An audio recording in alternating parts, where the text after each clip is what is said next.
আসসালামু আলাইকুম। বাংলাদেশ পুলিশের নতুন একটি নিয়োগ বিজ্ঞপ্তি প্রকাশ করেছে। তো আজকে ভিডিওর মাধ্যমে আমরা বিস্তারিত দেখে নিব। চলুন কথা না বাড়িয়ে মূল ভিডিওটি শুরু করা যাক।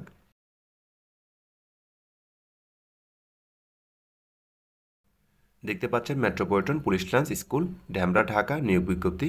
তো পদের নাম হচ্ছে প্রধান শিক্ষক, পদের সংখ্যা হচ্ছে একটি, বেতন দেওয়া হবে কিন্তু আলোচনা সাপেক্ষে। তো এই পদের জন্য শিক্ষাগত যোগ্যতা লাগবে যে কোনো বিষয়ে অনার্স সহ মাস্টার্স পাস। তো বলা হচ্ছে যারা বিএড বা এমএড বা এমপিল অথবা পিএইচডি ডিগ্রিধারী তাদেরকে কিন্তু অগ্রাধিকার দেওয়া হবে। তো শিক্ষাগত যোগ্যতার পাশাপাশি কিন্তু 10 বছরের অভিজ্ঞতা থাকতে হবে।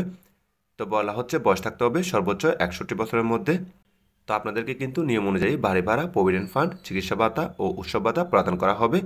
তো আবেদনপত্রের সাথে যে সকল কাগজপত্র আপনারা সংযুক্ত করবেন সেটা হচ্ছে সকল শিক্ষাগত যোগ্যতা ও অভিজ্ঞতা সনদপত্রের সত্যায়িত ফটোকপি, 3 কপি পাসপোর্ট সাইজের ছবি এবং জাতীয় পরিচয়পত্রের সত্যায়িত ফটোকপি।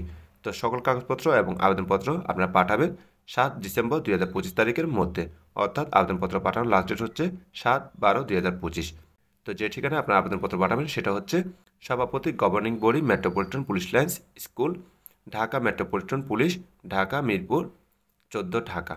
তো এই ঠিকানায় কিন্তু আপনাদেরকে আবেদনপত্র কুরিয়ার সার্ভিস অথবা ডাকযোগে অথবা সরাসরি গিয়ে কিন্তু দিয়ে আসতে পারবেন।